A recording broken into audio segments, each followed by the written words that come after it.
Feeling tired of pushing alone, smart?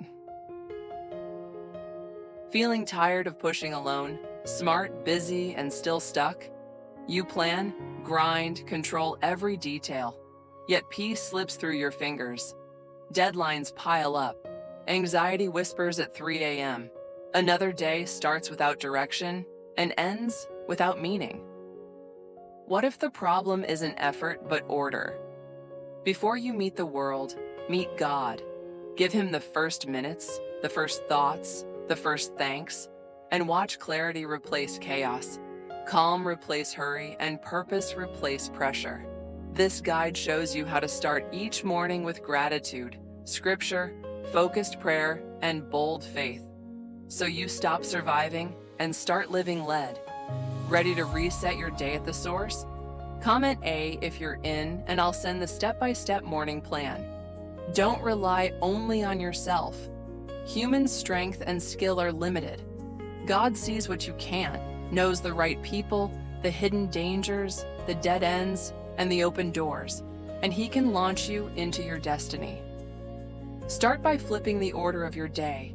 Before you answer a single message, meet with God. Say, Lord, I need you today. Lead me, guard me, keep me on the right path. Thank Him, specifically, for grace, mercy, wisdom, family, peace, and provision. Gratitude clears the fog so guidance can land. Open Scripture and let a short passage shape your choices. Matthew 6:33, Proverbs 3:5-6, Philippians 4:6-7. Ask for what you need, then expect God to move. Faith isn't wishful thinking. It's confidence that the moment you pray, God sets the answer in motion. Put on the shoes of peace. Decide in advance that delays, unfair people, or surprises won't hijack your spirit. Walk the day in small acts of obedience. Greet first, listen fully, repay kindness quickly, because trust grows where character leads.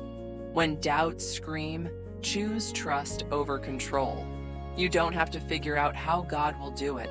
Only take the next faithful step. Storms will come, but the one who commands wind and waves is with you. What looks like a setback may be the runway for your takeoff. Give God the first portion of your time and watch Him bless the rest.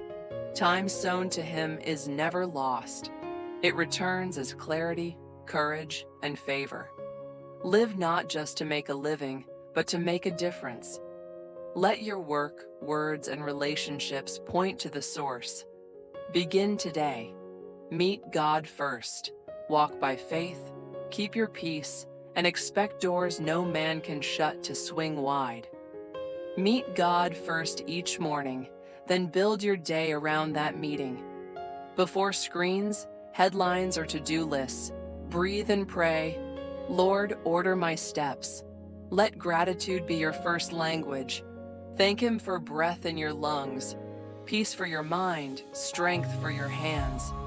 Read a short passage and pull one clear action from it. Write it on a card or your lock screen so truth sets the pace, not pressure. Map your top 3 priorities and ask for wisdom to say no to the rest. Peace is often a boundary in disguise. Walk out the door wearing the shoes of peace. Predetermine that delays won't derail you, criticism won't define you, and unexpected turns will become invitations to trust. When anxiety knocks, pause for 30 seconds. Inhale, God is with me. Exhale, I will not fear. And move the next faithful inch. Treat people like assignments, not obstacles. Greet first, listen fully, repay kindness quickly, because God's guidance often arrives dressed as a person. At midday, check in with a one-line prayer. Keep me on your path. Then realign your priorities if they've drifted. Close the day by reviewing mercies seen, mistakes made, and lessons learned. Return them to God and sleep unburdened. Do this today, then tomorrow, then again. A life directed by God is not built in a moment, but in mornings stacked like bricks. quiet, steady, guided, and strong. Gratitude opens doors. Begin each day by thanking God for grace, mercy, wisdom, love, peace, and provision, and thank Him in advance for what He has promised. When you say thank you before sunrise, you're turning the key that opens your new day. Instead of chasing pressure, you step into an atmosphere of grace. Gratitude doesn't deny challenges, it places them under God's authority. Write down 3 things you're grateful for the moment you wake: breath in your lungs, a roof over your head, the people you love. Then add 3 advanced thank yous for what you're asking: wisdom for a hard decision, peace in a packed schedule, and the door He opens that no one can shut. Read a short scripture and choose one line as the tempo for the day, e.g. Philippians 4:6-7. Then say aloud, "Thank you that this is already taking shape." Throughout the day, schedule gratitude. Before a meeting, thank Him for wise words. After a difficult email, thank Him for calm. During delays, thank Him for protection from what you can't see. At noon, pause for 30 seconds. Inhale, "Thank you for your goodness." Exhale, "I trust you." In the evening, review 3 graces you noticed, 1 mistake you learned from, and 1 person you can encourage tomorrow, and thank Him again. Gratitude transforms your inner climate. Where fear once sat, faith steps in. Where complaint once crowded, clarity begins to grow. When you thank in advance, you're not pretending. You're agreeing with God's timetable. The one who begins a good work will also complete it. Start today. Don't let your phone be the first voice you hear. Let Thanksgiving lead the way. If you're ready to trade chaos for clarity, anxiety for peace, and survival for purpose, press B to confirm, and I'll send you a 7-day gratitude practice to help open the very doors you're praying for. You keep feeling it, a quiet tug that won't go away, a persistent ache for something good that outlives applause and outlasts payday. That desire to make work honest, to build without cheating, to help people without cameras rolling, isn't random chemistry or restless ambition. It's evidence. Holy desires are signs, God's advance proof stamped on your spirit before outcomes appear in sight.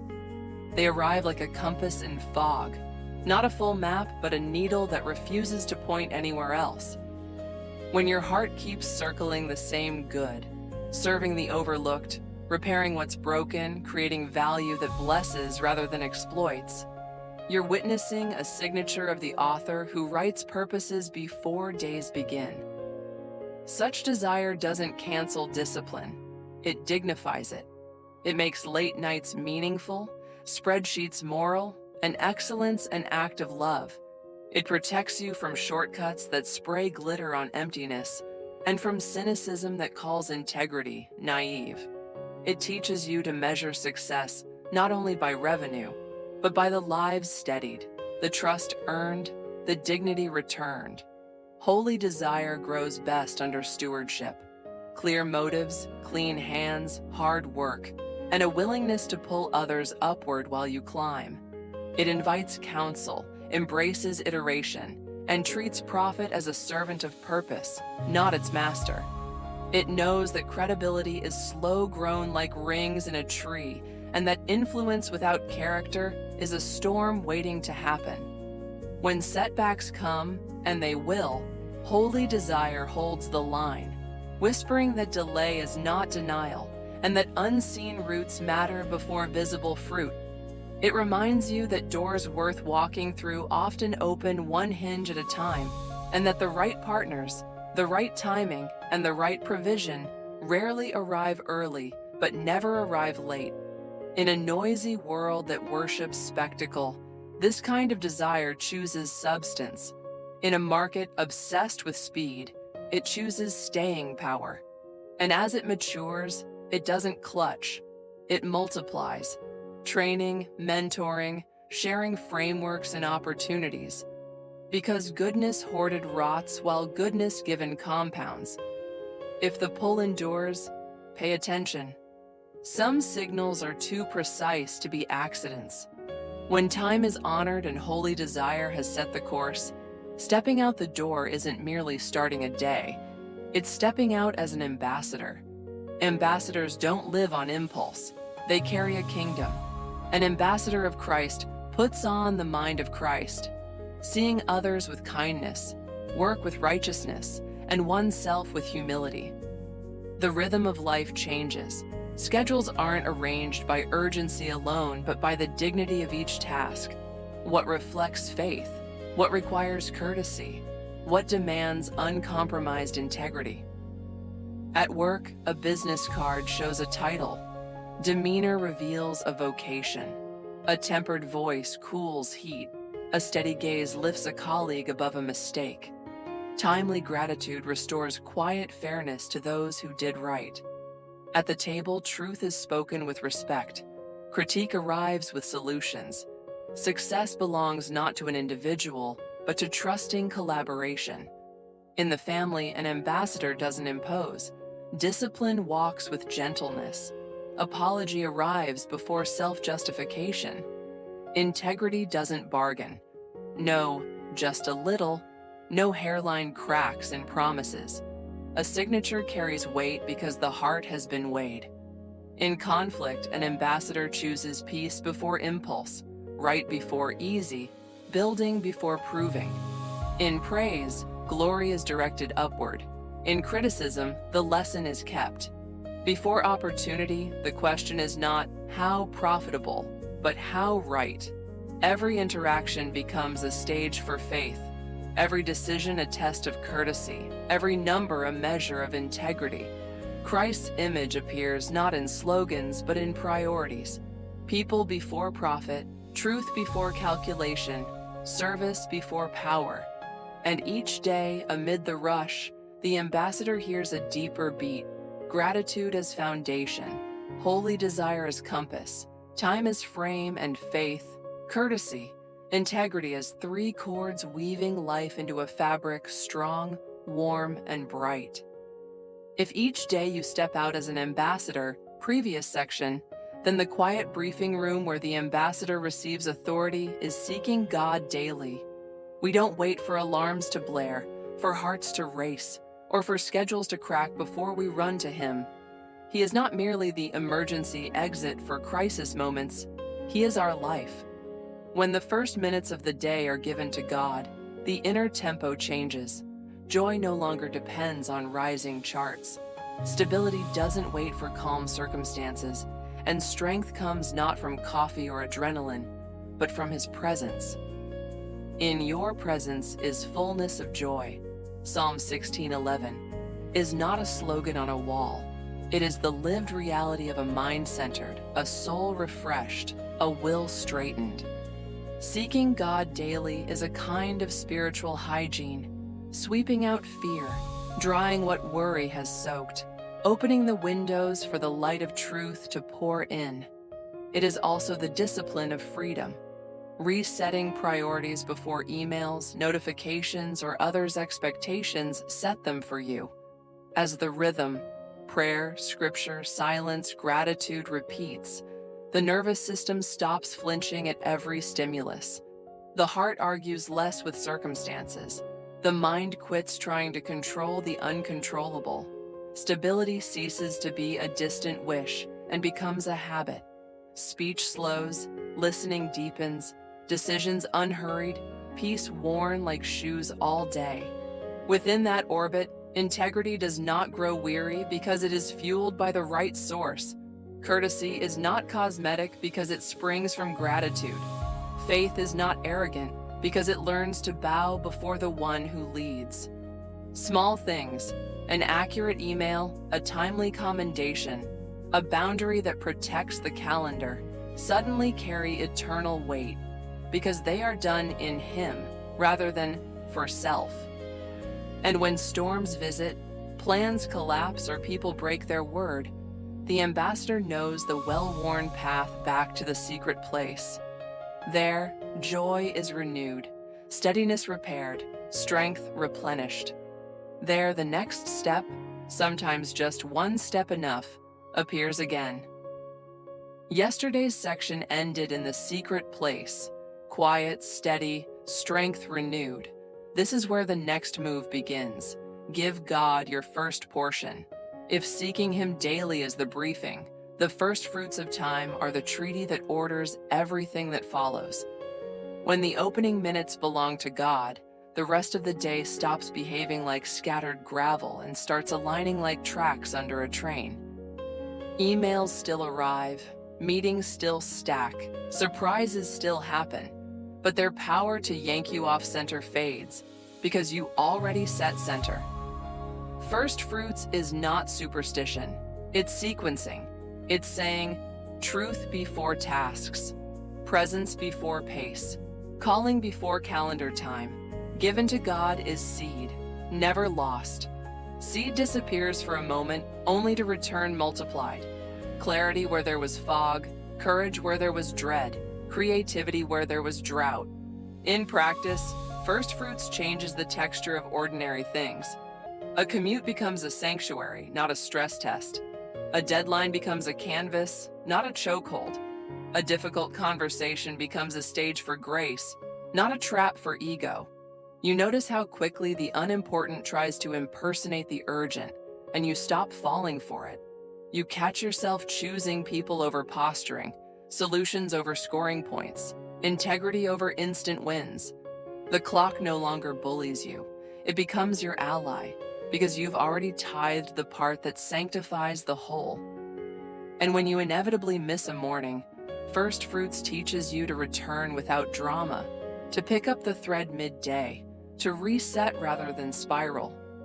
It also teaches you to measure time less by volume and more by weight.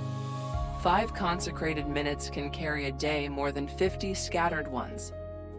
Over weeks, you begin to see a pattern. Fewer impulsive yeses, fewer avoidable mistakes, more peace that sticks, more decisions made once instead of relitigated 10 times. Over months, you notice reputation turning into trust, effort turning into excellence, motion turning into meaningful momentum. First fruits does not make life easy.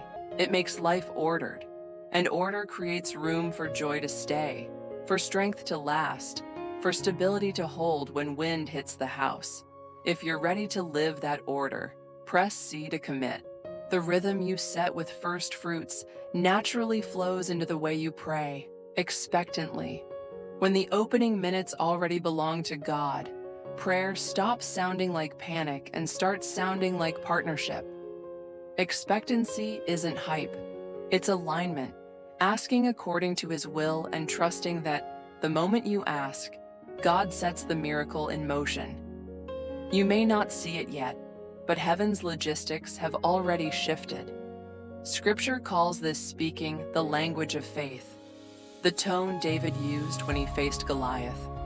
He didn't recite odds, he rehearsed God's record. He named the giant, then named the God who was greater, and moved his feet in the direction of obedience. Expectant prayer sounds different in daily life. It is specific without being controlling, bold without being bossy, surrendered without being passive. It asks for wisdom and then watches for it, in scripture, in wise counsel, in doors that open and doors that refuse to budge. It requests provision and then goes to work with clean hands, because faith does not replace diligence. It energizes it. It seeks healing and then tends the body, the mind, and the rhythms that steward wholeness. It intercedes for people and then treats them as answers in progress instead of problems to fix by force. Expectancy also edits vocabulary. Complaints shrink. Declarations grow. I'll never get through this becomes, God is guiding me through this. This is impossible becomes, I haven't yet seen how God will do it. The point isn't self-talk, it's God talk. Words rooted in promises, not mood. Over time, this language trains the nervous system to stop catastrophizing and start scanning for grace. You notice small provisions, the timely email, the right phrase in a meeting, the peace that made you respond instead of react. Those aren't coincidences. They're early arrivals from a prayer already answered in principle and now unfolding in time. Like David's sling, expectancy is simple but not soft. It faces what's in front of you, names it, and refuses to give it the final word. It keeps praying when timelines slip, keeps trusting when methods change, keeps obeying one clear step at a time. The atmosphere within you shifts first. Calm, courage, clarity. Then the world around you starts to mirror that order. And as days stack, first fruits, then faith-filled asking, you learn the cadence of partnership. God moves, you move, and what once felt immovable begins to give way. Peace is not an afterthought at the end of a calm day. It's footwear you lace up before the day begins. After first fruits reordered your mornings and expectancy reshaped your prayers, the next habit is to wear the shoes of peace, to decide in advance that nothing will hijack your inner steadiness. Peace isn't denial, it's governance. It doesn't erase pressure, but it refuses to let pressure set policy. You still keep appointments, return calls, hold standards, but you do it from a settled center, not a startled reflex. Peace is how expectancy sounds when it walks. These shoes are practical. They're the boundary that keeps urgency from impersonating importance. They're the cushion that absorbs minor bumps, traffic, tone-deaf emails, shifting plans, so they don't bruise your purpose. They're the tread that gives traction on slippery ground. When a meeting turns tense, when a promise is delayed, when the path isn't obvious yet.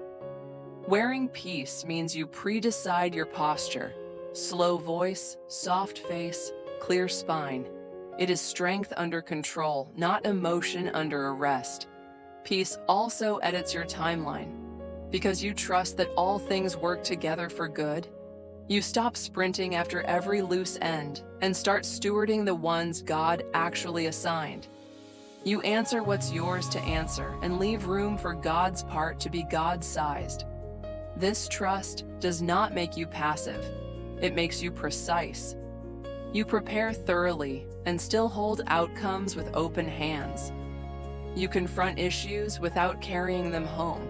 You plan for excellence and remain unthreatened by detours. Sometimes the scenic road is the safest one. Relationally, peace is contagious.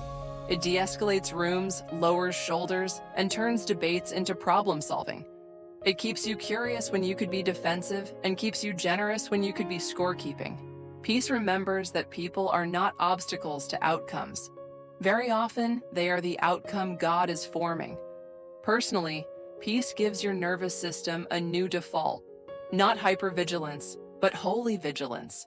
Awake, discerning, unafraid. And when a true storm hits, those shoes matter most. They keep you from slipping into fatalism or fury. They help you stand long enough to see providence surface.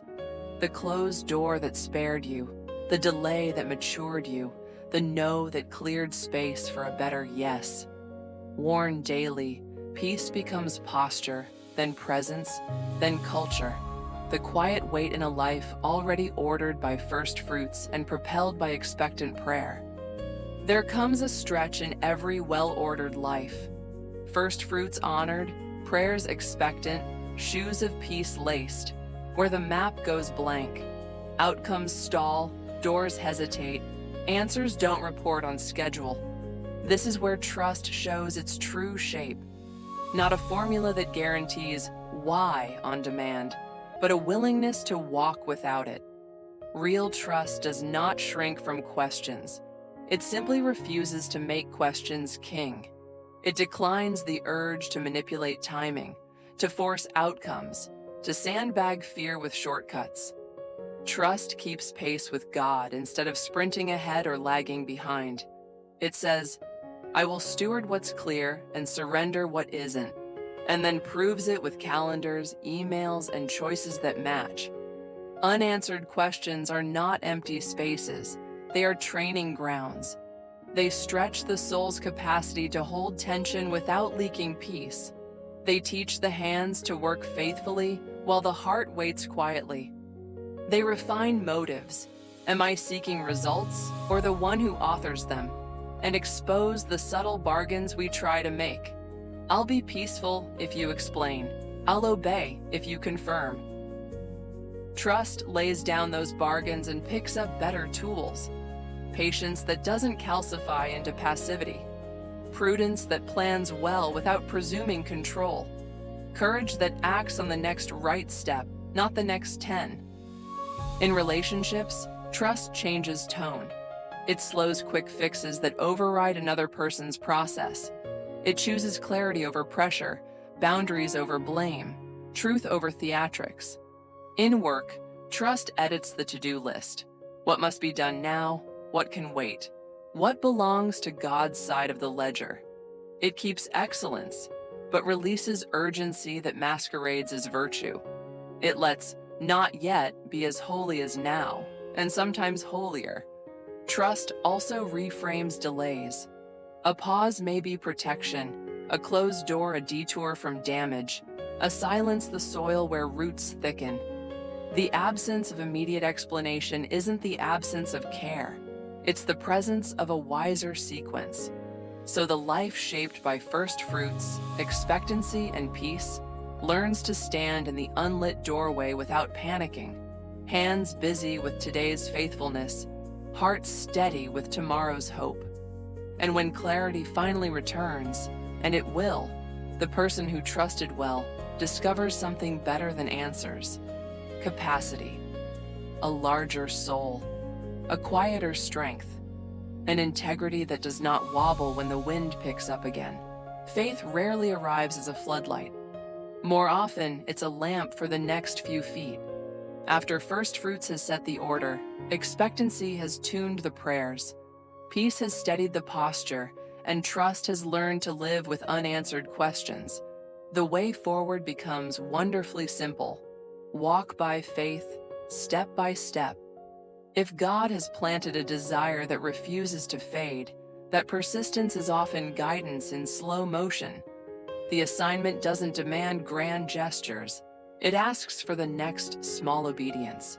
An email written with integrity, a conversation carried with courage, a budget adjusted to honor purpose, a rehearsal repeated until excellence is honest. Faith is not the opposite of planning. It is what keeps plans from becoming idols. It expects the impossible without dictating the method, leaving room for God to route answers along paths no spreadsheet could predict. This stepwise pace builds a different kind of strength. Momentum grows, not from hype, but from consistency. Days stacked where inner order meets outer effort. Detours lose power because direction is rechecked each morning. Delays no longer announce defeat. They invite refinement. Even resistance is repurposed, like David's sling training his wrist before it ever met a giant. The impossible begins to thin at the edges when preparation and providence shake hands. The right phrase at the right meeting, the right collaborator appearing as a need matures, the right door swinging when character can carry the weight behind it. Faith keeps scale in perspective. It knows a seed can split stone given time and a river can redraw a canyon by persistence. It measures success by fidelity. Was the step true, timely, and clean, not by applause or speed? And because faith is relational, not mechanical, each step becomes a conversation. Questions carried, motives checked, motives corrected, strength renewed. Some days the step is public. Other days it hides in unseen disciplines that hold the public ones together. Over time, a trail appears where there was none. Quiet proofs that the God who authors callings also architects paths. The story that emerges is not of leaps alone, but of 1,000 faithful inches, where impossible gradually moves from headline to history. Storms don't cancel a well-ordered life. They confirm it. After first fruits has set your order, expectancy has tuned your prayers, peace has become your posture, trust has made room for unanswered questions, And step by step, faith has given you a pace. The weather still shifts. Markets lurch, scans return uncertain, friends miss, flights delay. Scripture never promised cloudless skies. It promised presence. God in the boat, master of wind and waves. Storms train faith by turning concepts into stamina. They test whether your confidence rested on forecasts or on the one who authors them. In the gale, peace becomes footwear, not a mood. You stand because you laced it on before clouds gathered. Trust stops bargaining for explanations and starts stewarding certainties. Today's integrity, today's kindness, today's next right inch. Expectancy matures from hype to holy stubbornness. No longer my way, my timeline, but what God begins, God finishes. Faith keeps you moving under command. Write the accurate email, hold the boundary without heat, rest when told, rebuild when required. Storms also refine how you build. You learn to prefer deep footings over shiny facades, to measure success by fidelity under pressure, not applause in fair weather. Hope remembers past rescues. Love chooses service over spectacle. Belief names giants but refuses them the final word. Builders keep the plumb line when shortcuts glitter. Providence appears in small mercies. A sentence that lands, a detour that spares, a friend who lifts a corner of your stretcher. Waves that look like endings ferry you to new shores. Pruning becomes preparation. Delays turn into insulation between you and harm. When the squall spends itself, and every storm eventually does, you aren't who entered it. Foundations ring truer. Priorities sit straighter. Courage speaks less loudly and lasts longer. The map may change, but the mission clarifies. Rise again. Hope, love, believe, build. Not by denying what hurt, but by converting wreckage into framing lumber for tomorrow's house. The same sequence still holds. First fruits to set the center, expectancy to pray with aim, peace to walk steady, trust to hold mystery, obedience to take the next faithful step. While the master of wind and waves writes straight through crooked weather. A well-ordered life is a launch pad, not a finish line. After first fruits set your center, expectancy tuned your prayers, peace steadied your posture, trust learned to hold mystery, step-by-step faith gave you a pace, and storms trained your stamina. The point is not merely to survive, it's to serve. Live for a bigger purpose. Don't just make a living. Make a difference that multiplies beyond your name. Purpose widens when you treat work as stewardship, profit as a servant, and influence as a trust. It shows up in honest invoices, accurate emails, courageous feedback, fair pricing, and opportunities created for people who rarely get a turn. It chooses people before posturing, truth before tactics, and long horizons over short applause. Opinions will try to resize you. Algorithms, comment sections, even well-meaning voices that prefer safe over faithful. But God's vision is not a poll.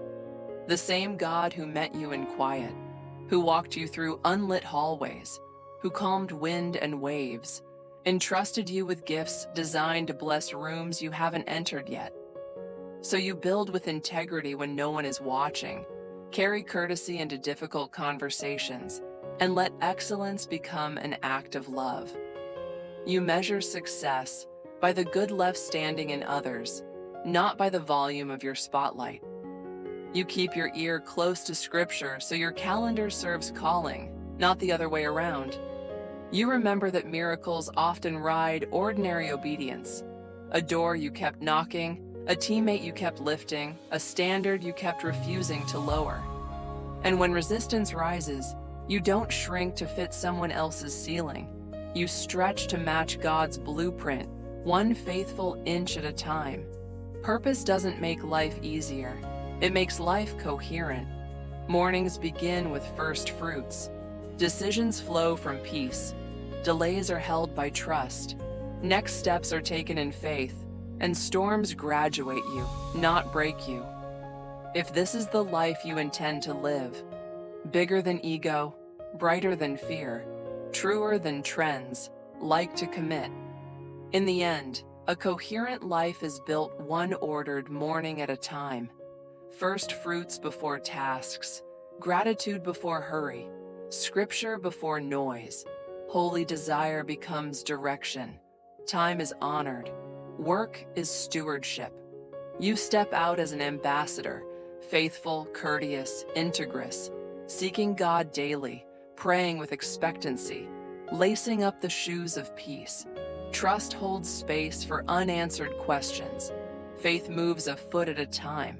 Storms harden hope without hardening the heart. Purpose grows wider than paychecks, deeper than praise, stronger than trends. This is not perfection, but pilgrimage. Days stacked where presence forms posture, posture shapes choices, and choices leave goodness standing in others. And as the master of wind and waves writes straight through crooked weather, you find what you were after all along: a quiet strength, a clear path, and a life that makes more than a living. It makes a difference.